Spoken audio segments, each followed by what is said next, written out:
Never let anybody see you sweat. So I was born in New York City, and I lived there until I was 8 years old. I realized that I was a much better talker than I was a listener. I don't know what to say, I just don't like what you're saying. Sorry, Your Honor.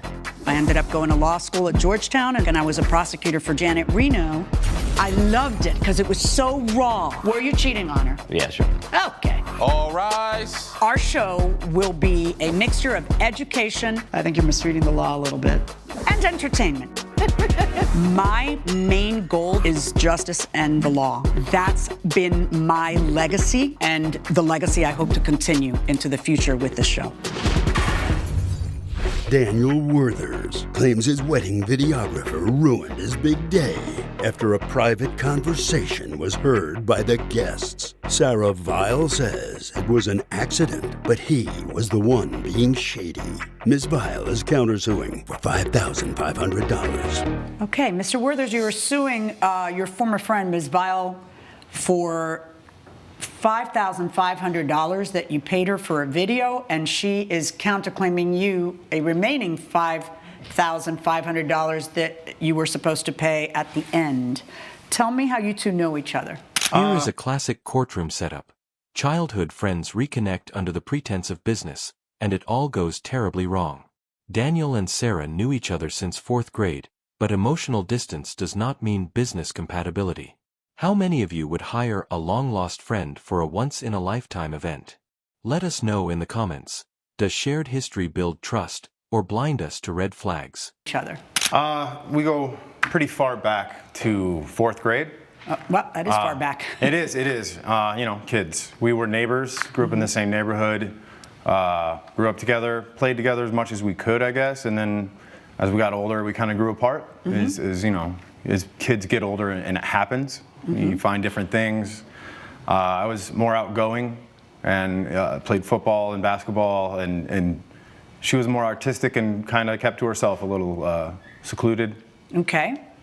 So how did you end up entering a contract together? Well, so I had just recently been engaged, and I shared it on social media. And I think she was stalking me, maybe, or lurking through the dark webs of social media. Wow. I'm not sure. I'm not sure that your social media is the dark web, however. Well, I don't know what she's doing, Your Honor. There could be more. You posted something for everyone to see, and she's part of the everyone who saw it. So yes, she reaches out to you and says what? And she says, I've recently got into videographer for weddings. Okay. And I would really love to offer you a special deal since we know each other. And after that, we met and I signed a contract. All right, and the contract was for her to video your wedding? Yes. And how much were you paying her? It was $11,000. Okay, so you paid her $5,500. Immediately for the deposit, yes. And then she, in return for, this job pays well, in return for $11,000. It's a great service. You were going to do what? Film his wedding and provide him with what? The content, the video content of the whole edited wedding. Edited videos. Let us pause here for a second. The total contract was $11,000 for a wedding video package. Yes, $11,000. That includes edited content, still images, interviews, and more. Now that is a hefty price tag. But with that price comes expectation, professionalism, discretion, and most importantly, control over your audio equipment. We will revisit this later when things completely spiral. But for now, ask yourself, would you pay 5 figures for a friend's first wedding assignment? Did videos, stills, interviews with the groom, him, well, not the groom anymore, but the fiance or the bride, their families, friends. It was just a lot of work, but it's very personal. So it's like a big price. But it is a big price. Yeah, half the production. Yeah, regardless. Say that again? There's a lot of work with half the production. Regardless of What do you the mean price. a lot of work? Stop a second. What do you mean a lot of work with half the production? She took pictures of a wedding that didn't take place. So how do you take pictures? Oh, okay, all right. You know what I mean? What happened though? So here you are. It's your big day. You're in a tux. So yeah, she had just done an interview with me, telling me why I loved my former fiance Amy and reasons what we were looking forward to in the future. And I got a very important phone call. So I didn't think, and I just took it. Hold on, please. I took the phone call. I exited rather quickly as possible, and I took the phone call. So, and then little to my knowledge that I was mic'd from the interview. Now this is the moment everything falls apart. Daniel walks away for a quick phone call, forgetting he is still wearing a live microphone. And what do the guests hear? Not wedding bells, but a confession of love to his former girlfriend. Total disaster. But here is the key question. Was it purely Daniel's fault, or does the videographer bear responsibility for not muting the audio? Let us know, who should shoulder the blame for this accidental broadcast? That I was overheard for the entire wedding to hear. You mean everyone who was waiting there for the ceremony to begin? Family, friends, my How long was your phone call? It was as brief as possible. What is that? I don't know what that means. 1 minute, 20 minutes. What was it? It was less than 10 minits. Less than 10 minutes. Yes. And for 10 minutes, people heard you on the phone? Yes. How does that happen? It's a great question for a professional, right? What happened in the situation where I was doing all the interviews with, as I was in the contract, to have right, everyone... but those interviews were never intended to be heard by the people who were inside waiting for the ceremony to begin. Exactly. They're not supposed to be hearing that. Exactly, Your So Honor. that's my question. How did that happen? As it turns out, it was really bad because you were talking to your side hustle, right? It's not a side. It's not like a current side It was someone hustle. who you were saying, "I love you," even though I'm marrying Amy. It wasn't like And that. Amy heard it. It wasn't like that? No. Tell me how it was. I don't want to get it wrong. So she's a former ex. She was my first love. So she called it because she was telling me she was on the way to ruin my wedding. Why? Because if she was your still first love from a way long time ago and you weren't seeing her, why would she go ruin your wedding? Because you were seeing her. I wasn't seeing her at that time. No, that time had gone. Is that why you're on the exactly how it phone? looks like? That's how it is. You're But on the anyway, phone telling her that you What were was the it? only love. I'm marveling at this. Did you hear the conversation? I Now did. we are entering jaw-dropping territory. Sarah confirms she heard the call and that Daniel told his former girlfriend she would always be the one. Yikes. If this were a movie, we would call it over the top. But it is not. It is real. What is worse? The bride hears it. The guests hear it. The wedding ends before it begins. But here is the legal twist. Is that breach of contract or just poetic justice? I did, Your Honor. What was he saying? He was basically saying on the phone to her that you were my only love. You were the one love. Even though I'm getting married, you're always going to be. Stop a second. You're always going to be mine. And like they talked, and it got her to a point where he calmed her down. It was almost like they were going to see each other afterwards. Okay. And can I ask you a question though? Why are the guests hearing that? Coming up on Justice for the People. he was supposed to go directly to the altar, and then that was supposed to be Yeah, heard. but then if he like coughs, if he burps, that's also project. I I'm could've not gone to the understanding. bathroom. Excuse me. I have been doing this without you my whole life. If you'll be in the Los Angeles area and want to bring your case to court, This is where Judge Milian cuts through the nonsense. She presses Sarah on a key point. Why was the microphone not turned off after the interview? Professionals are expected to anticipate mistakes, or at least fix them quickly. I did not know how is not a valid courtroom defense. If a technical failure ruins a major event and you are the vendor, then you are legally responsible. Period. call 1-888-552-6878.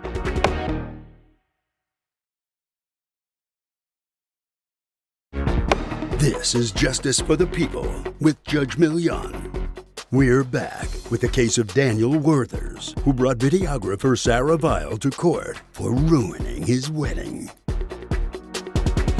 I'm trying to understand how that happened. Do you know? Yes, in my defense, Your Honor, he was the last person to have those interviews when I said that I give everybody little interviews to put it into the content of the wedding videos. He was the last one that I was going to give the interview to. And so I mic'd him up, and we had a little talk. I asked him, what are your plans, you and Amy, in the future? What are you guys going to do for a year? Please don't interrupt. For a year from now, like, where do you guys see yourselves? Yeah, blah, blah, blah, blah, blah. Yes. How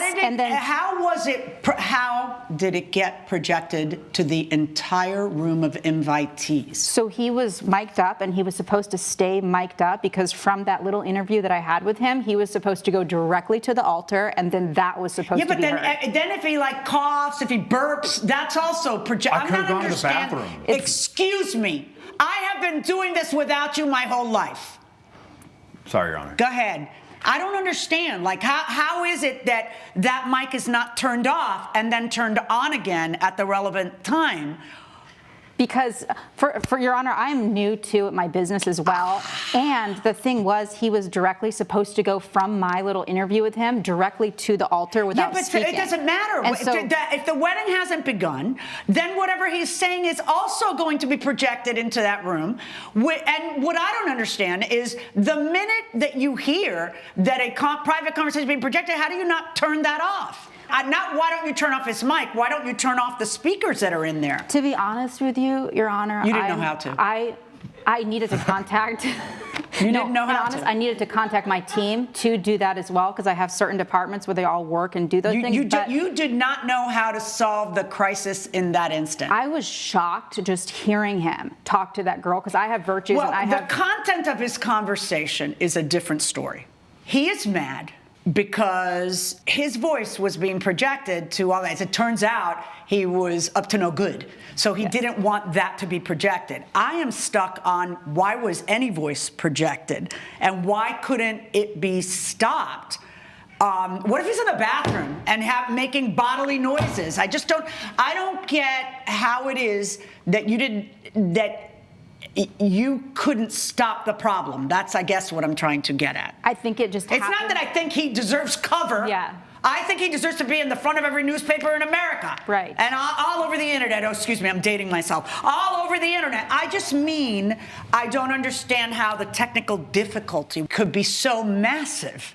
No matter what ends up coming out of his mouth, which is all bad, and I'm glad his bride saw it. In a separate room. I presume the marriage, from the way we're talking, did not go forward, right? It did not. Right. But we were in a separate room, and so when it was overheard on the loudspeaker, I was not in the room with all the people, with all the guests listening. I was in a separate area with him doing the interview, and then he was supposed to go in his area and go straight to the altar and then go straight to the place to get married. So now you didn't hear it broadcast? Not until I didn't realize it till afterwards. So he goes into the room, and he's talking on the phone, and I'm just so in tune. Do you feel like there was any... I voided out everything. I need you to listen to my question. Do you feel, as you stand here, even the slightest bit of embarrassment that your technical deficiency was heard throughout all of the guests? I mean, it's not your fault. If he was cheating on his bride, I'm glad he was exposed. So I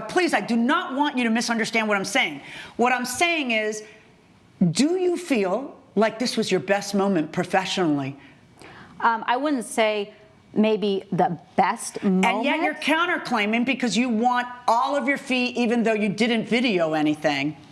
Well, I'm sorry, you videoed some interviews. Yes. But that got broadcast, and then his private conversations got broadcast throughout and then caused the debacle of his relationship. Sarah claims she still deserves her full fee, $11,000, despite the fact that the wedding never happened. She cites pre-wedding work, team costs, and partial filming. But let us be real, no final product means no final payment. This is where understanding contracts and scope of work is crucial. Filming 20% does not earn you 100% of the pay. Thoughts? His relationship. Yes, and Your Honor, he caused a debacle of his relationship. I could not help the situation that he ruined his own wedding and destroyed the whole No, I understand, but you could help whether you counterclaim an additional $5,500 when obviously a lot of the work didn't happen. You did not sit through the wedding, video the wedding. You didn't have to spend hundreds of hours editing it. You didn't have to, and yet you've come to court and you are counterclaiming against him to get the remaining money. Well, ma'am, what happened is, Your Honor, excuse me, I did do a lot of work. So in the contract, it's 1,500 hours worth of work and I have How much work would you have evidence done right- beforehand? 15 I'm sorry. If I have to tell you, yeah, I think hours, you've excuse done me, enough 15 talking. I think you should I'm listen sorry, a little Your Honor, more. I've just been Tell very me stressed what you about this did whole situation. beforehand, because all of this work comes after the wedding and during the filming. So and during the editing, really. But tell me what you had done, quote, beforehand. I had my team come. They had to take days off. I had to pay them.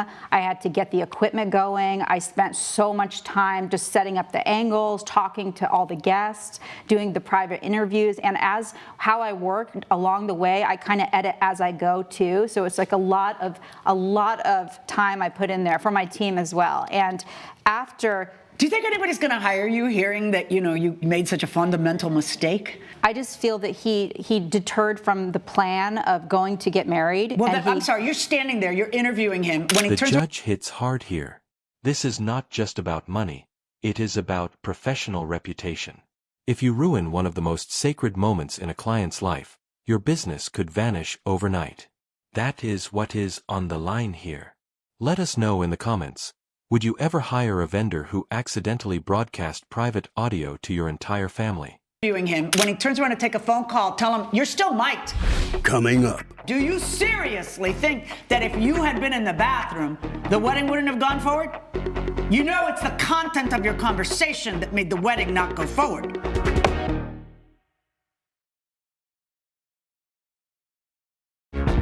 this is Justice for the People with Judge Milian. We're back with the case of Daniel Werthers, who brought videographer Sarah Vile to court for ruining his wedding.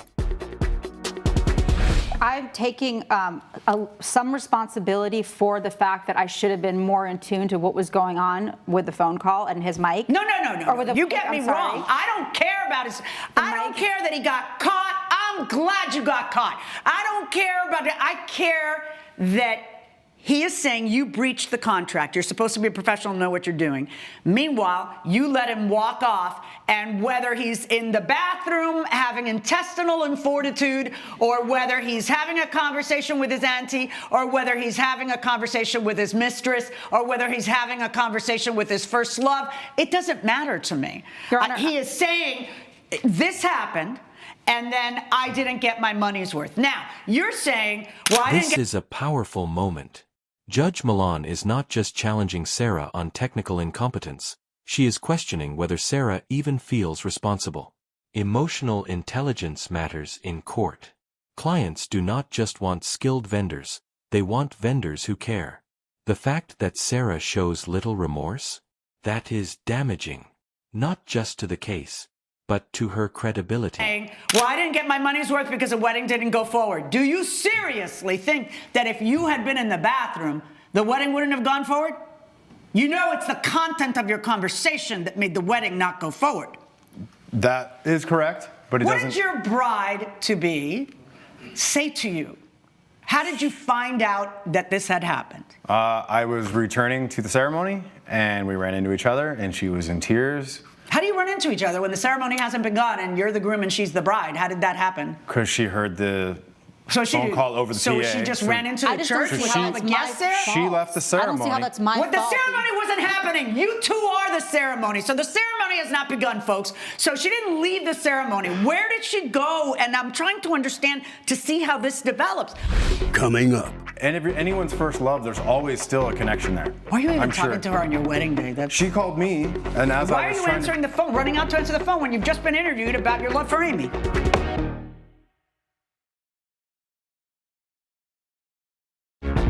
this is Justice for the People with Judge Milian. We're back with the case of Daniel Werthers, who brought videographer Sarah Vile to court for ruining his wedding. All right, so what does she do? She runs into the room where the ceremony was gonna be? No, we ran into each other like at a midpoint. I Okay. don't know what you would call a hallway. And what did she say to you? She said, "I can't believe you did this," and she What was else? crying. And What else did she say? I mean, she must have said she's like, something "This is more than that. over," and I was begging her to not be and trying to explain the situation. Well, what did she think the situation was? What did she say? She thought that I still had feelings for my ex. Daniel's defense crumbles here. His former girlfriend was sending threatening text messages months before the wedding, and he still answered her call on the big day. not 10 years ago, months. At this point, it is not about the videographer's mistake. It is about Daniel's emotional infidelity. So tell us, should Amy have left him? Or was it all a misunderstanding caught at the worst possible time? And I just was making it clear that anyone's first love, there's always still a connection there. Why are you even talking to her on your wedding day? She called me, and as why I was are you answering the phone, running out to answer the phone when you've just been interviewed about your love for Amy? Because she's already sending text messages. You're supposed to be at the altar. I Why understand are you that, stopping but to speak to her? she was sending threatening text messages. Threatening text messages? That she was going to ruin the wedding. How long has it been since you see this woman? Oh, you know which women write a threatening text message? The one whose house you were just at. Nobody from 10 years ago writes a threatening text message. It wasn't 10 years ago, it was months ago. And your fiancé wanted to leave the wedding. Wait, hold on. That's not just going to slide by. It was months ago, so you cheated on your wife to be months ago. You said when I spoke with her. I didn't do anything with her. I spoke with her. Is that why she left you at the wedding with the whole She left me at the wedding because you were terrible at your job. Can I just... No, she didn't. No, sweetheart. Caught red-handed and still blaming everyone else. Daniel claims he was trying to save his wedding by speaking to his former girlfriend? The audacity. Meanwhile, Sarah claps back, blaming her equipment's failure for the exposure. It is a blame game with no winners. Just scorched vows and shattered trust. Would you believe either of them at this point? Sweetheart. Don't be so stupid. It wouldn't have happened if it wasn't for her negligence. Right. But for her incompetence, you wouldn't have been caught. Caught trying to save my wedding? Caught trying to save your wedding? She said she was going to come and ruin the wedding. Had that fly with your bride, because it's flying the same way with me. Judge Milian's verdict when justice for the people returns.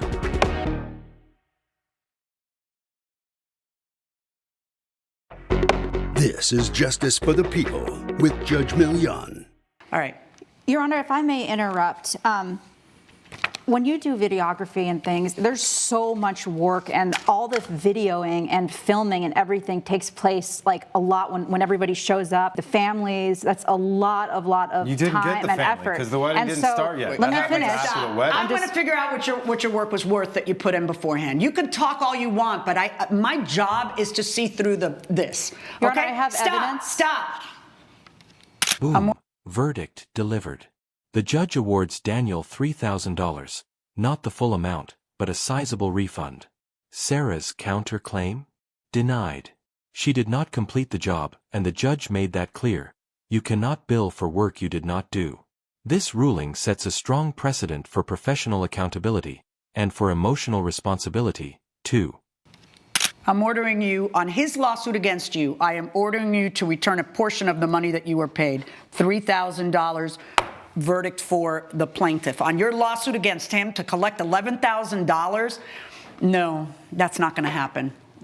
Most of that $11,000 you didn't end up having to do. The gall of you suing for an additional $5,500, so you would get your entire $11,000 that you were charging when you didn't have to do 90% of the work. No, that's not going to happen. On your counterclaim against him, $0. On his claim against you, $3,000.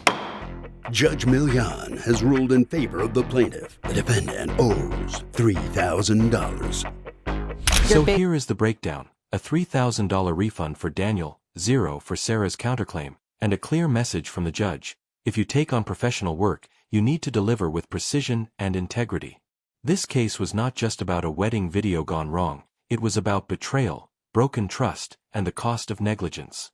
If you found this case as shocking as we did, make sure to hit that like button, share your thoughts in the comments, and do not forget to subscribe for more jaw-dropping courtroom breakdowns. We will be back with more real cases, and even more real consequences.